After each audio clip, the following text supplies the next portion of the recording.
6 otages ont été retrouvés morts dimanche dans un tunnel de la bande de Gaza. Une affaire qui fait grand bruit en Israël. La société civile s'interroge et réclame un accord sur la libération des 97 otages encore restants. La libération des otages, c'était pourtant l'un des 3 buts de guerre de Benjamin Netanyahou. Même Joe Biden a reproché au Premier ministre israélien de ne pas en faire assez pour obtenir un accord, Louis Dauphren. Oui, dont on va parler avec Vincent Lemire, mais on peut rappeler que samedi, après-demain, ce sera quand même le 7 septembre. 7 octobre, 7 septembre, ça fait maintenant 11 mois que finalement dans les esprits, toutes les mentalités sont quand même imprégnées par l'idée de savoir si on pourra trouver une solution à cette question des otages. Et apparemment, on est complètement enfermé dans 2 versions des faits qui sont antagonistes. Et bonjour Vincent Lemire. Bonjour. Merci d'être avec nous pour évoquer ces enjeux ce matin. Vous êtes historien, auteur d'Israël-Palestine, anatomie d'un conflit, mais aussi de la bande dessinée Histoire de Jérusalem. C'est publié aux Arènes. Voici donc, Louis le disait, bientôt 11 mois que le Hamas a attaqué Israël. Pourquoi le régime de Benjamin Netanyahou n'a-t-il pas érigé en priorité absolue la libération des otages ? Parce que, il faut le dire aussi nettement que ça, Benjamin Netanyahou est plus intéressé par sa survie politique que par la protection de ses citoyens. Et c'est pas moi qui le dis, c'est pas Lemire au micro de RCF RND, c'est aujourd'hui une bonne partie de la société israélienne, de gauche, de droite, religieux, laïcs, dans la rue dimanche, ils étaient très très très nombreux. Ils considéraient que Netanyahou a déchiré le contrat minimum qui lie l'État d'Israël à ses citoyens. Et il faut rappeler tout de suite que ce contrat de protection, que doit tout État à ses citoyens, il n'est pas accessoire dans l'histoire israélienne. Pourquoi ? Il est fondateur. La mise en sécurité des Juifs de diaspora menacés par l'antisémitisme, c'est le cœur du projet. C'est la justification même de l'État. Ce n'est pas le cas dans d'autres histoires, si vous voulez. Donc c'est le socle, c'est le consensus minimum, si vous voulez. Oui, mais justement, récupérer des otages. Récupérer des otages, ça fait partie de ce contrat. Mais ça fait Donc, totalement partie de ce contrat. Et c'est pour ça que la société israélienne tremble sur ses bases aujourd'hui, véritablement. Ce qu'on a vu dimanche, quand même, on avait 500 000 personnes dans la rue. Le dimanche soir, ce n'est pas le soir habituel des manifs. D'habitude, c'est le samedi soir, les manifestations pour les otages. Et là, le dimanche soir, donc une manifestation spontanée, 500 000 personnes. Pour que les gens qui nous écoutent se rendent compte, c'est comme si en France, un dimanche soir ou un lundi soir, spontanément, 5 millions de personnes descendaient dans la rue. C'est massif, c'est énorme, mais ça ne suffit pas à faire céder à Netanyahou. Pourtant, on dit que Netanyahou est proche des Juifs ultra-orthodoxes. Si dans la mentalité israélienne, la captivité et ce rapport à la captivité est si singulier, pourquoi eux ne vont pas aussi ériger en priorité cette libération des otages ? Alors, pour le coup, ils le font. Il a une pression de la part de ces partis ultra-orthodoxes, mais qui sont tenus par bien d'autres choses, notamment par les questions de financement d'écoles talmudiques, etc. Mais il y a eu, de la part des grands rabbins d'Israël, mais aussi des responsables du parti Chasse, par exemple, du parti ultra-orthodoxe Chasse, cette exigence de libération des otages. Vous avez raison de rappeler que dans la culture juive, dans la culture biblique, et aussi dans la culture juive exilique, j'allais dire, la question des captifs est très très très forte. C'est depuis les captifs de Babylone, en fait. Il faut toujours libérer les captifs. Et si vous lisez le Talmud, il y a des dizaines et des dizaines et des dizaines de pages sur comment on négocie la libération des captifs et dans quel ordre. C'est très intéressant d'ailleurs. Est-ce qu'il faut libérer, par exemple, d'abord le rabbin ou la mère de famille ? Réponse, la mère de famille, parce qu'elle est porteuse d'avenir. Alors que le rabbin, après tout, sa parole est déjà dans les livres. Enfin, c'est pour dire que cette Donc question... il y a une feuille de route. Il y a une feuille de route, exactement. Il y a une feuille de route. Et en l'occurrence, les femmes et les enfants d'abord, ça c'est j'allais dire une donnée anthropologique de base. Mais vous avez raison, y compris dans la culture juive orthodoxe, il y a cette exigence-là. Et Netanyahou s'assied dessus. Mais comment se passe, Vincent Lemire, en fait, le rapport entre Israël et le Hamas sur cette question-là ? Parce que d'un côté, le Qatar, qui est médiateur clé dans ces négociations, dit que l'approche israélienne cherche à falsifier les faits. De l'autre, donc le Hamas, enfin de l'autre, non, avec le Qatar, le Hamas dit... non, pardon, c'est Benjamin Netanyahou qui dit le Hamas a tout rejeté. Donc on a deux, on semble-t-il, on ne regarde pas la même chose de la même manière. Alors, on a 2 ennemis. Donc voilà, ils ont chacun leur récit, premièrement. Deuxièmement, d'un côté, on a un mouvement terroriste et de l'autre, un gouvernement démocratiquement élu. Donc il faut dire tout de suite qu'on n'est pas, on est en droit de ne pas attendre la même chose de l'un et de l'autre. Et quand Netanyahou, d'une certaine manière, se compare au Hamas, c'est un peu gênant, si vous voulez. Enfin, lui, il doit sa protection, il doit la protection notamment à sa population civile. Le Hamas n'a pas grand-chose à faire de sa population civile. Et, c'est terrible à dire, mais les 40 000 morts, au moins 40 000 morts de Gaza, et sans doute plus, dont au moins 30 000 femmes et enfants, servent politiquement la cause du Hamas. Et d'ailleurs, le Hamas n'a jamais été aussi puissant idéologiquement qu'aujourd'hui. Donc, il n'y a pas d'équivalence entre les deux, si vous voulez. Ce qui est certain, et ça maintenant c'est documenté depuis dimanche, parce que le chef du Mossad, le chef, pas quelqu'un qui a parlé dans un couloir, le chef du Mossad, le chef du Shin Bet, le service des renseignements intérieurs et extérieurs, ont dit au micro, en conférence de presse, que 4 heures avant d'annoncer lui-même au micro qu'il refusait l'évacuation du couloir de Philadelphie, Netanyahou leur avait dit qu'il acceptait. Or, pour les gens qui nous écoutent, c'est peut-être un peu technique, mais ce couloir de Philadelphie, c'est en fait la frontière entre la bande de Gaza et l'Égypte, et c'est le point bloquant des négociations aujourd'hui. Ce point, il n'était pas dans le deal du mois de mai, ni du mois de juin, ni du mois de juillet.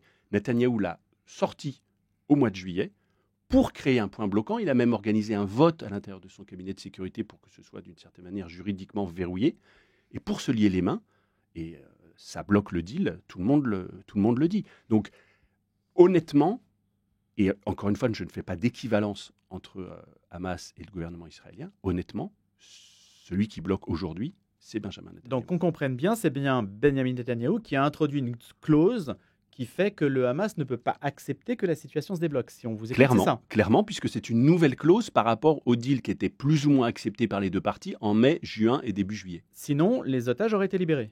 Les otages auraient été libérés. Et ce qui est encore plus terrible, vous avez parlé de ces 6 otages qui ont été froidement exécutés il y a quelques jours.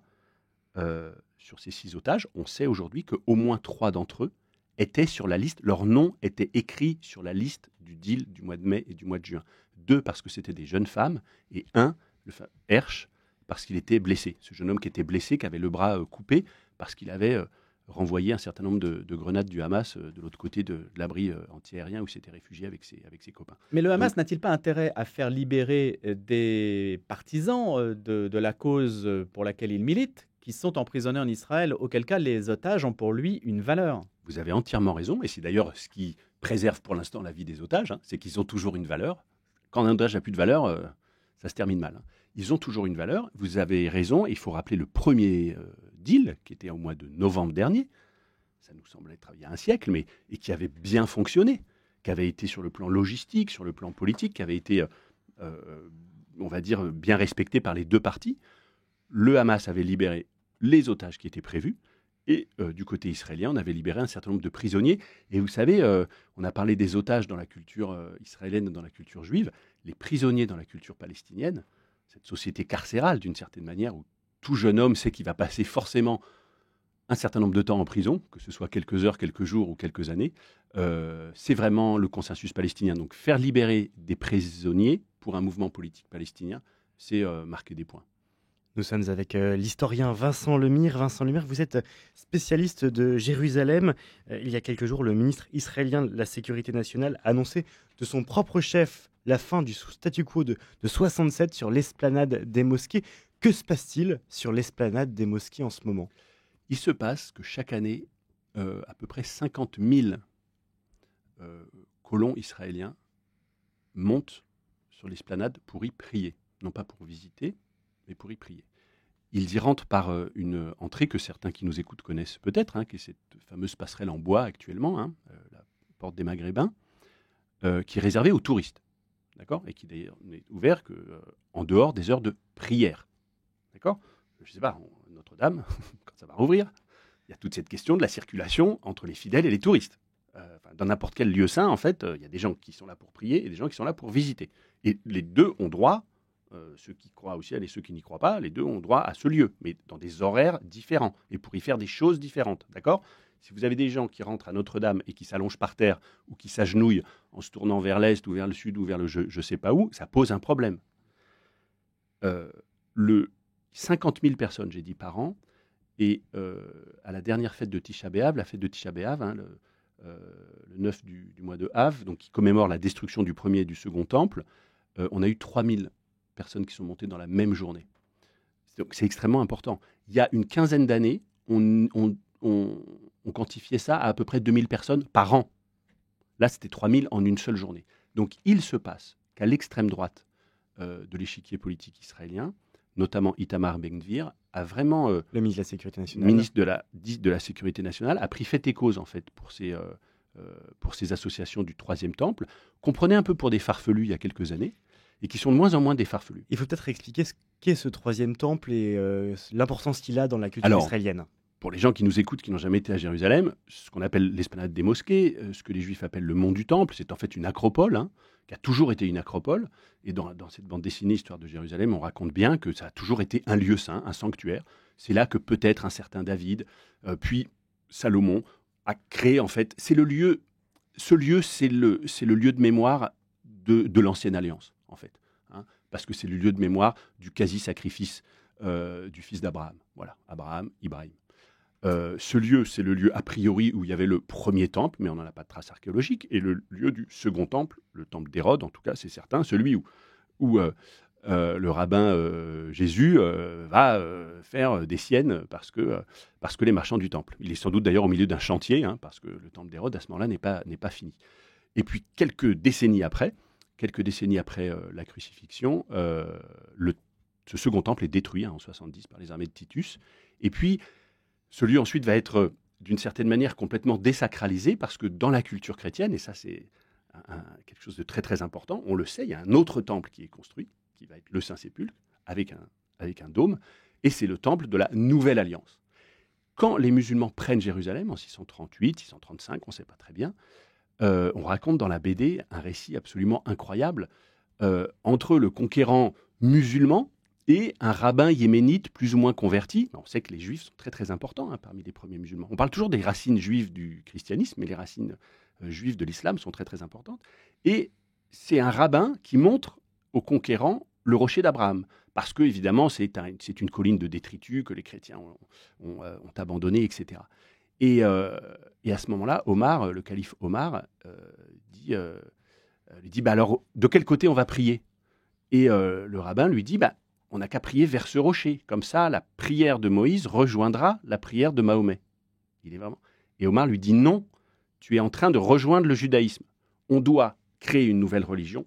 On va donc prier vers le sud, vers la Mecque, comme nous l'a enseigné Mahomet. Et donc, on va construire un lieu de prière au sud de cette esplanade. C'est la mosquée Al-Aqsa actuelle. Donc, vous voyez, cette esplanade, c'est le lieu de frottement entre le judaïsme et l'islam. Pour le meilleur, ce récit de fondation qui est absolument merveilleux, où on le raconte aussi dans la BD à l'époque ottomane, on voit qu'il y a des visiteurs juifs qui parfois passent du temps dans la fameuse grotte sous le rocher d'Abraham, etc. Ça, c'est pour le meilleur, ou pour le pire, quand Itamar Ben-Gvir et ses colons tentent en fait d'extirper les musulmans de l'esplanade. Ce lieu absolument fondamental, hein. On peut dire que Jérusalem est une capitale du monde, hein, d'une certaine façon.